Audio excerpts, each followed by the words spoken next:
नमस्कार। आज की इस 2 दिवसीय प्रगति पूर्व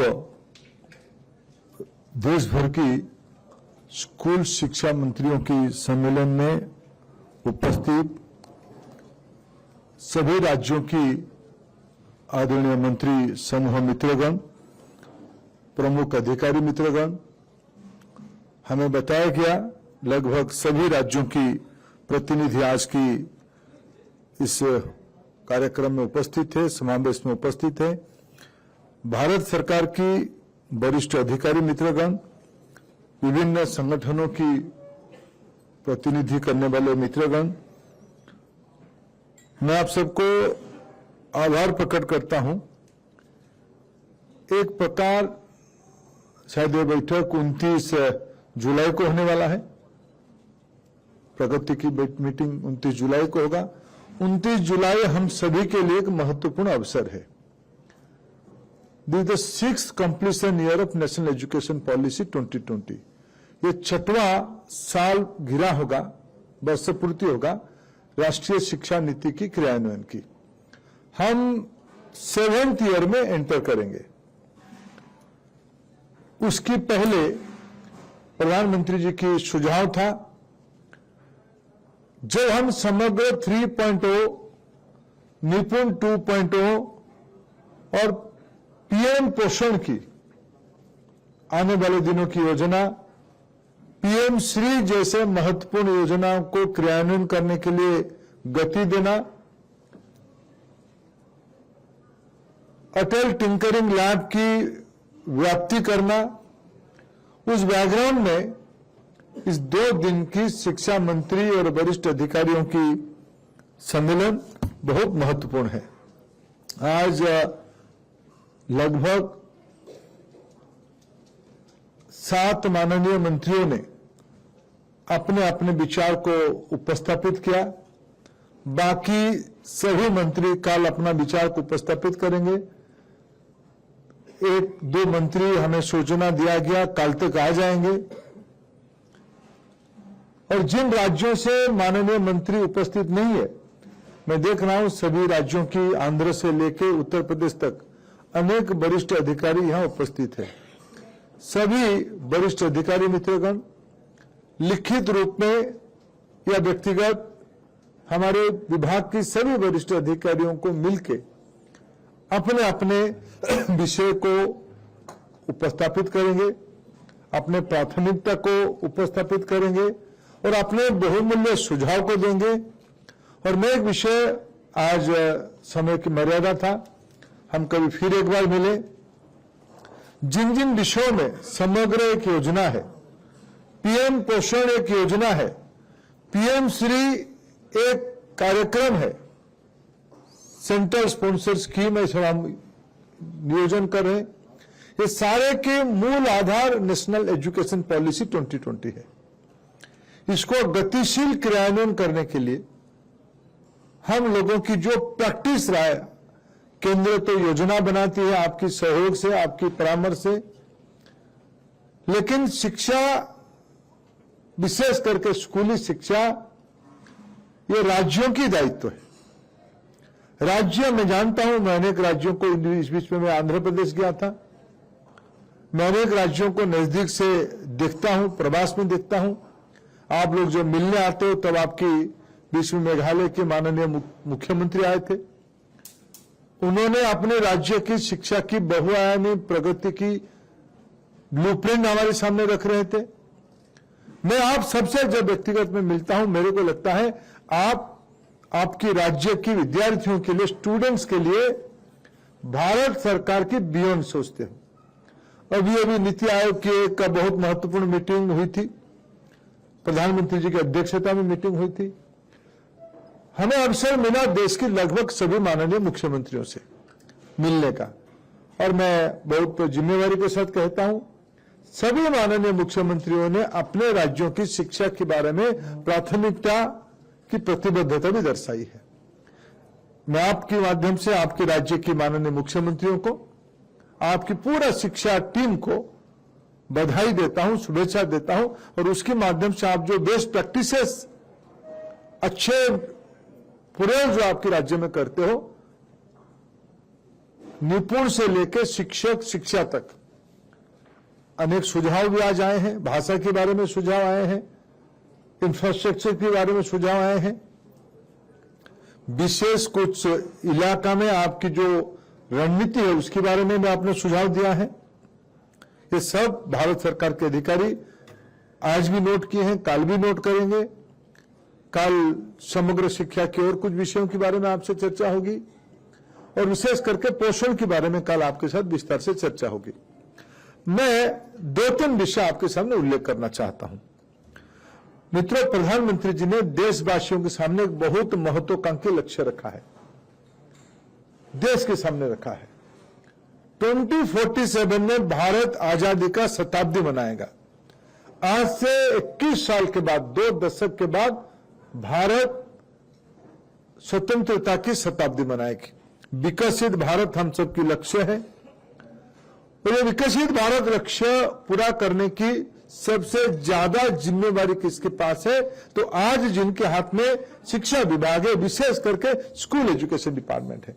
अभी पंकज जी हम सबको यूडाइस की डाटा को इंटरप्रेट करते हुए बता रहे थे, भारत में अभी लगभग 25-26 करोड़ से थोड़ा ज्यादा, नियरली 25 करोड़ बच्चे स्कूल में हैं। वास्तविक इसी आयु वर्ग में अगर आज हम 15 साल की पढ़ाई को यानी बाल बाटिका 1 एंड 2, ये हमारी WCD डिपार्टमेंट और शिक्षा डिपार्टमेंट की जॉइंट रिस्पॉन्सिबिलिटी है। धीरे धीरे बाल बाटिका 3 स्कूल में कोलोकेट होगा या स्कूल अपना प्रारंभ करेगा। मैं कई राज्यों को जानता हूं, उत्तराखंड, उड़ीसा, ऐसे सारे राज्य अपने सभी स्कूलों में बाल बाटिका शुरू कर दिया है। अनेक राज्यों में 6 लाख तक स्कूलों में बाल बाटिका और क्लास 1 ये दोनों कोलोकेटेड है। अनेक राज्यों में बाल बाटिका की हाई स्टैंडर्ड्स भी है, लेकिन ये सब हम दोनों की दायित्व है, school and mass education department तथा WCD डिपार्टमेंट का मिलके आप अपने डिपार्टमेंट के साइलो से बाहर जाके उनको भी कोऑर्डिनेट करते हुए ECC की 3 साल और A1 से 12 ऐसे 15 साल में हमारे देश में एक आयु वर्ग में, एक एज ग्रुप में 2 करोड़ बच्चे रहते हैं। नियमन हमारी बाल बाटिका 1 से क्लास 10 तक बच्चे, कुछ राज्यों की पॉपुलेशन सैचुरेशन हो रहा है, ग्रोथ रेट उनकी कम हो रहा है, कुछ ज्यादा में ज्यादा है, दोनों का एवरेज मिलाकर लगभग 2 करोड़ बच्चे एक आयु वर्ग में, एक एज ग्रुप में है। 30 करोड़ बच्चों की दायित्व ये समूह के कंधे में है। जिस बच्चे की आज क्लास 1 में, मैं बाल बाटिका की आयु थोड़ा छोड़ भी दूं, क्लास 1 में जो बच्चा आज 6 साल में है, वो आने वाले 21 साल के बाद उसकी उम्र 27 साल होगा। उस 27 साल के बच्चे का प्रारंभ आपके दायित्व में है। अभी उसकी FLN, proficiency, critical thinking, decisive leadership, ये जो सब चरित्र उसके अंदर आना चाहिए, ये सब अभी शुरू हो रहा है। जिसमें आपकी रणनीति के ऊपर होगा, आपकी सुप्रबंधन के ऊपर होगा। जिस बच्चे का आज इस बार 12वीं में 18 ईयर हो गया, वो आने वाले 21 साल के बाद वो 39 ईयर का होगा। आज भी भारत की लगभग 65% पॉपुलेशन 35 ईयर के नीचे है, यानी 55-60% बच्चों की दायित्व, यंगस्टर्स की दायित्व में आधे लोग हमारी दायित्व में, जो फॉर्मेटिव स्टेज में है। बच्चों को लेटर स्टेज में बनाना चैलेंज है, अर्ली स्टेज में बनाना हमारी सहजता है।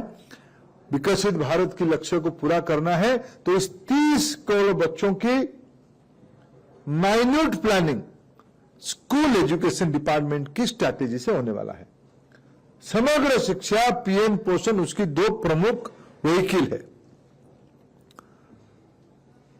मित्रों, इस सारे के लिए आसाम की माननीय मुख्यमंत्री, शिक्षा मंत्री यहाँ नहीं है, उन्होंने कह के गया, आप सब लोग, राष्ट्रीय शिक्षा नीति के प्राइमरी रिकमेंडेशन है क्लास 5 तक हमारी पढ़ाई मातृभाषा में होनी चाहिए। कुछ राज्यों के मित्र कहते हैं we are not agreeing with the national education policy. I want to request them, I want to suggest them, what is the recommendation of NEP 2020? In your state, you should try to make your mother tongue as a language of instruction up to class 5. It will be good if it is up to standard 8. 5 class तक आप आपके राज्य में मातृभाषा में, जो जिसकी मातृभाषा होगा, हमारे देश विविधता से परिपूर्ण का देश है. कहीं तमिल पढ़ाया जाता है, कहीं गुजराती पढ़ाया जाता है, कहीं पंजाबी भाषा में पढ़ाया जाता है, कहीं बंगाली भाषा में पढ़ाया जाता है. व्यक्ति की विकास तब सुदृढ़ होगा जब अगर वो प्रारंभिक अवस्था में अपने घर की भाषा में अभ्यस्त होगा पढ़ने में. अनेक राज्यों में अनेक भाषा है, जैसे आसाम ने कहा हमारे यहां 14 भाषा है. आज भारत सरकार लगभग 120 से ज्यादा द्विभाषी प्राइमर आपके सामने रखा है. इसकी सहारा लेकर हमें मातृभाषा आधारित शिक्षा आप योजना करोगे, यह मेरा पहला अनुरोध आपको है.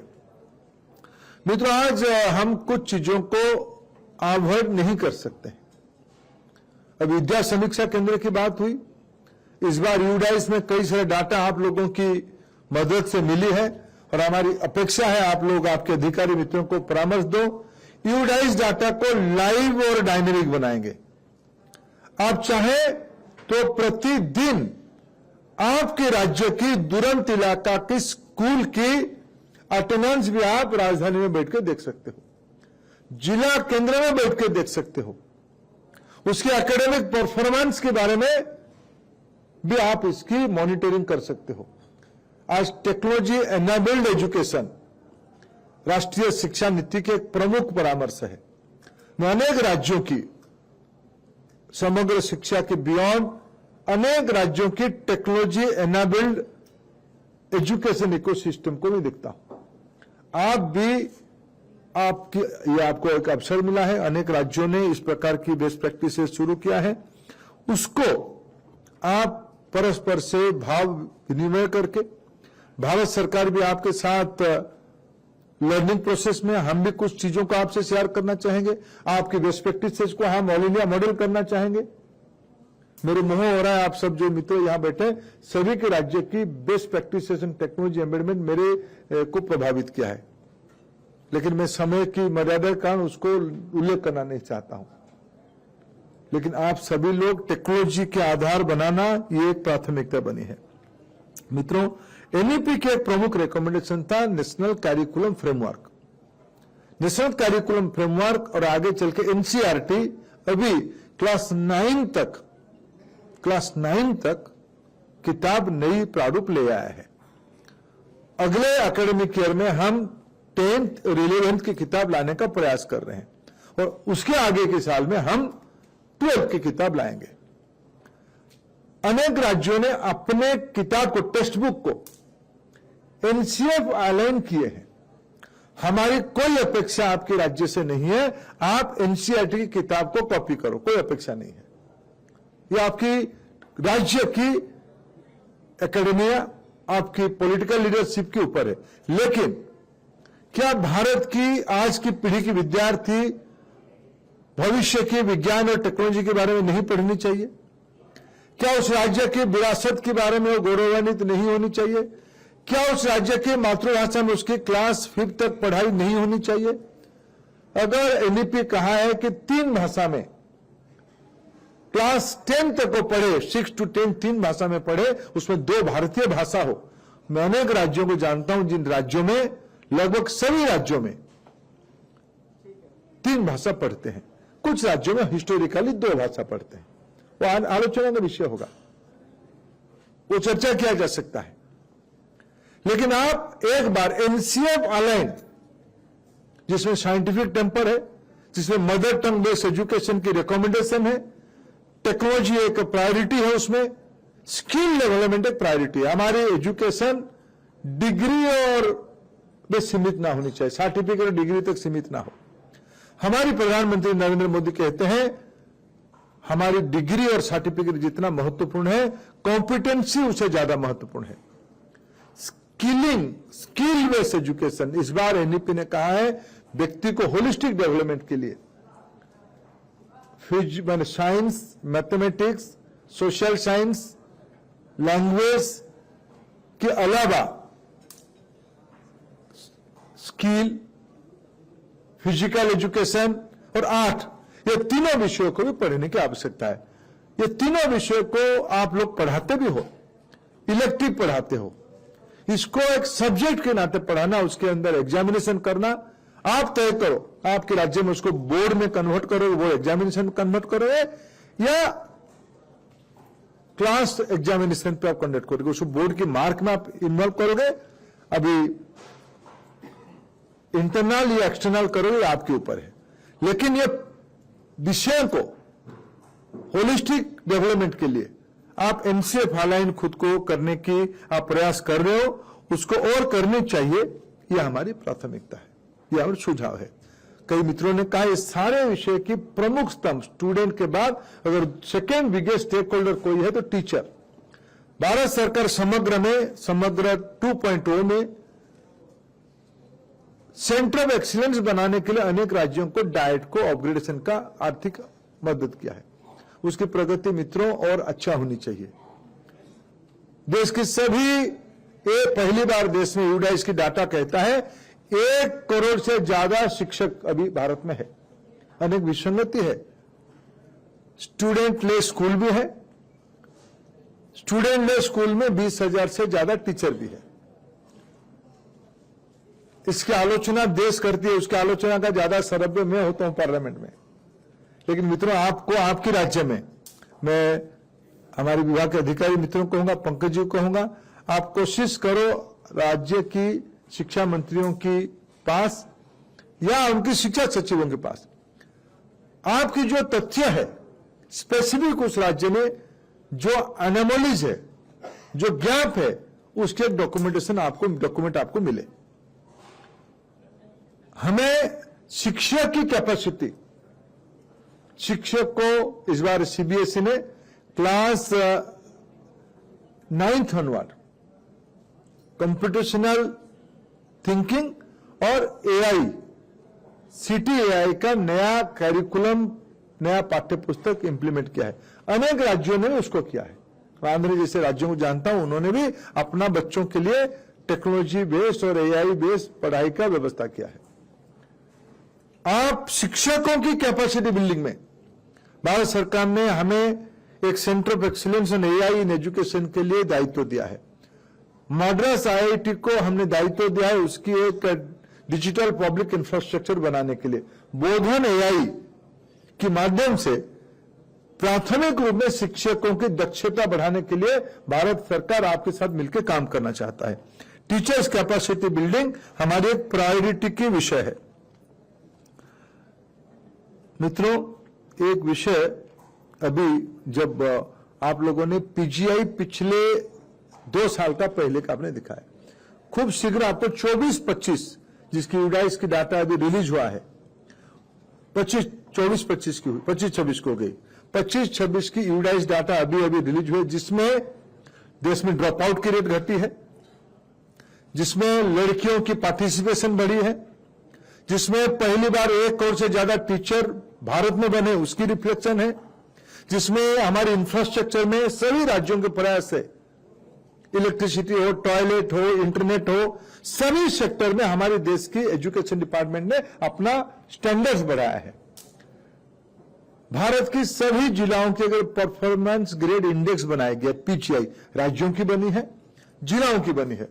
मेरा विशेष निवेदन सभी शिक्षा मंत्रियों को, शिक्षा सचिवों को रहेगा, शिक्षा अधिकारियों को रहेगा, आपके राज्य की पीजीआई को लेकर आप कम से कम 2 दिन की वर्कशॉप आपके राज्य में करो। आपके राज्य कैसे दिखता है, आपकी जिला कैसे दिखता है, कौन सी जिले में ज्यादा फोकस देना पड़ेगा, कौन सी ब्लॉक में ज्यादा फोकस देना पड़ेगा।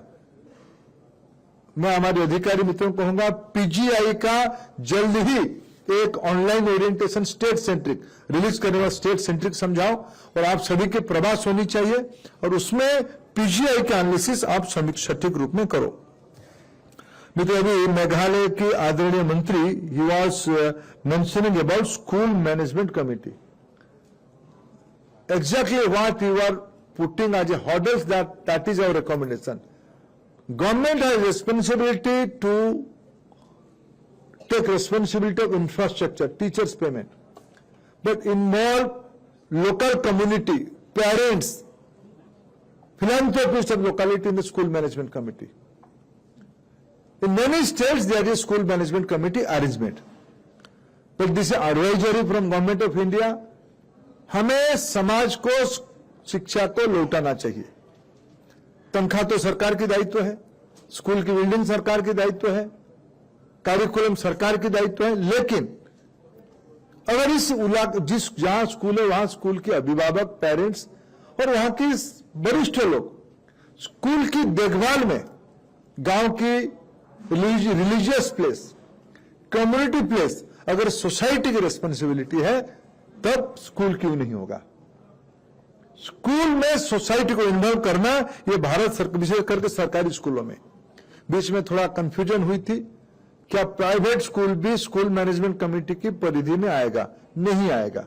हमने उसको क्लैरिफाई किया, थोड़ा द्वंद्व उपजी थी। प्राइवेट स्कूल की मैनेजमेंट की अपना एक मैकेनिज्म उन राज्यों ने बनाई है, वो जो राज्य जो बनाए वो ऐसे चलेंगे, लेकिन सरकारी स्कूलों को जो आपके अनुदान से चलती है, जिसमें भारत सरकार की फाइनेंशियल स्कीमेटिक मदद है, उसमें स्कूल मैनेजमेंट कमेटी को प्राथमिकता के साथ बनाना आने वाले दिनों में, फिर एक बार अनेक राज्य इसकी प्रैक्टिस भी करते हैं।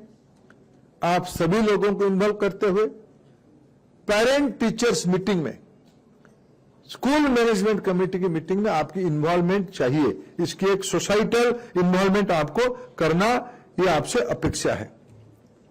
मित्रों, इन दिनों में भारत सरकार ने वैज्ञानिकता को, साइंटिफिकनेस को आगे बढ़ाते हुए एक कदम उठाया कि हर एक रूफटॉप में, जिनके घर में छत है, वहां सोलराइजेशन हो, सौर शक्ति उत्पादन हो। एक विज्ञान है, एक आत्मनिर्भरता की बात है। ये दोनों को ध्यान में रखते हुए भारत सरकार ने आग्रह किया है, एमएनआरई डिपार्टमेंट ने उसके ऊपर स्कीम बनाई है। आपकी राज्य के एमएनआरई से बात करिए, भारत सरकार की अधिकारियों से बात करिए। हमें अपने स्कूल की रूफटॉप को सोलराइजेशन, सौर शक्ति से सोलर इलेक्ट्रिसिटी को उत्पादन करने का एक प्लेटफॉर्म बनाए। हमारी स्कूल की स्वतंत्रता उसमें हो जाए। इलेक्ट्रिक बिजली बिल के बारे में बहुतों ने कहा, हम 2 पैसा कमा भी सकते हैं सोलराइजेशन के कारण। यह हमारी एक प्राथमिकता है। मित्रों, बहुप्रतीक्षित पीएम श्री स्कूल योजना बड़े सफलता के साथ नीचे उतर चुकी है। उसको जब मैं स्कूल में देखता हूं जाके, खुद को भी विश्वास नहीं होता है कि ये कल्पना इतने सटीक रूप में स्कूल की एकेडमिक लीडरशिप उसको नीचे पहुंचाया है। देश में लगभग 14,500 पीएम श्री स्कूल चलेगा। 2-3 राज्य जो ज्वाइन नहीं किए थे, सब इस बीच में ज्वाइन करने की उनकी भी स्वीकृति आ गई। बंगाल सबसे आगे है, केरला भी ज्वाइन कर जाएगा। मेरा तमिलनाडु को भी आग्रह रहेगा, आप भी पीएम श्री स्कूल में ज्वाइन करो।